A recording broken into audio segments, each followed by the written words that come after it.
আমাদের পাড়া আমাদের সমাধান ক্যাম্পে কাঞ্চন মল্লিক।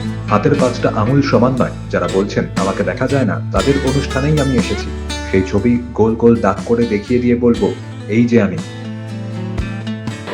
সাইজগুলো সমান নয়, স্বভাবত সমান নয়। আমি সবাইকেই শুভকামনা জানাবো। তাদের অনুষ্ঠানে কিছু কিছু যারা যারা বলছে তাদের অনুষ্ঠানে উপস্থিত থাকা ছবিগুলো পাঠাবো, সেখানে আমার গ্রুপ আমিই ছিলাম, গোল গোল দাগ করে দেওয়া। এটা আমি দাঁড়িয়ে আছি কিন্তু সশরীরে। পাড়ায় সমাধান ক্যাম্প কেমন চলছে তা দেখতে উত্তরপাড়ায় আসেন পুর নগরোন্নয়ন মন্ত্রী ফিরহাদ হাকিম। সেদিন স্থানীয় বিধায়ক কাঞ্চন মল্লিককে দেখা যায়নি। উত্তরপাড়ার তৃণমূল কর্মী কাউন্সিলরদের একাংশের অভিযোগ ছিল কাঞ্চনকে দেখা যায় না, তাকে সিনেমায় শুটিংয়ে দেখা যায়, কিন্তু বিধায়ক হিসেবে উত্তরপাড়ার মানুষ তাকে দেখতে পায় না। প্রসঙ্গত কয়েকদিন আগেই একটি সিনেমার শুটিংয়ে দেব মিঠুন চক্রবর্তীর সঙ্গে অভিনেতা কাঞ্চন উত্তরপাড়ায় এসেছিলেন।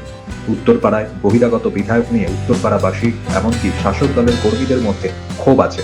আজ উত্তরপাড়ার 20 নম্বর ওয়ার্ডে পাড়ায় সমাধানে এসে কাঞ্চন মল্লিক বলেন, যেদিন উত্তরপাড়া থেকে বিদায় নেব সেদিন বিদায় ভাষণে উত্তরপাড়ার মানুষের সম্পর্কে অভিজ্ঞতা বলে দিয়ে যাব। আপনার এই 4 বছর কেমন, উত্তরপাড়া মানুষকে কেমন লাগলো, ফিডব্যাক কি উত্তরপাড়ার? যেদিনকে আমি এখান থেকে যেদিন চলে যাবো বিদায়ী সম্ভাষণ পুরোটা বলে দিই। 26-এ আবার কাঞ্চন মল্লিককে উত্তরপাড়ার মানুষ পাবে কিনা এ প্রশ্ন অভিনেতা বিধায়ক বলেন, আমি জানি না। আমাদের নেত্রী মমতা বন্দ্যোপাধ্যায়ের আহ্বানে আমি এসেছিলাম, তার আহ্বান এলেই চলে যাব।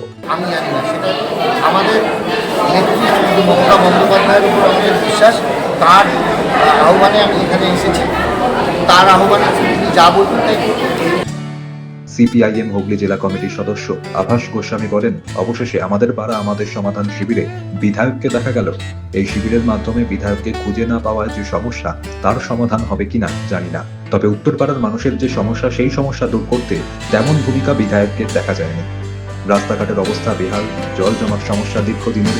কাঁঠালবাগান এলাকায় একটা আন্ডারপাস ও ওভারব্রিজের দাবি নিয়ে কোনো উচ্চবাচ্য হয়নি। আমাদের সমস্যা হচ্ছে রাস্তা, মেন রোড যদি খানাখন্দে ভরে গেছে, আপ টু দিল্লি রোড অব্দি রাস্তাটা যদি ঠিক হয় আমাদের খুব উপকার হয় পুজোর মধ্যে। আমাদের করা রাস্তা খারাপ, এই তো ক্যাশ লাইন হওয়া উচিত। রাস্তাঘাট ড্রেন কোনো প্রবলেমে রাস্তার লাইট তো মোটামুটি জলে, সবসময় জলে, রেগুলার ওনাদের মানে ব্যাপার নজর আছে। এ প্রসঙ্গে কাঞ্চন মল্লিক বলেন, পাড়ায় সমাধানে মানুষ তাদের সমস্যা নিয়ে আসছে, তারাই ঠিক করছে কোন কাজটা আগে করতে হবে, অগ্রাধিকারের ভিত্তিতে সেই কাজ হবে। মানুষ তাদের কাজের সমস্ত সমস্যা নিয়ে আসবে, আমরা নথিভুক্ত করব, সমাধান সূত্র ওনারাই বার করবেন, যেটা সব থেকে আগে জরুরি। দেখা যাক যে আমাদের বেশি কী কী স্কেয়ারসিটি আছে এখানে, সেইটা কোনটা বেশি। আমি তো বিনিয়োগের ভিত্তিতে আমরা রাস্তা, ড্রেন, এগুলো আলো, এগুলো তো তার মধ্যে আবার কোনটা বেশি সেটা আমাদের বেছে নিতে হবে। আমরা দেখে নিতে হবে যে কোনটা আগে করা দরকার, সেই অনুযায়ী কাজ হবে।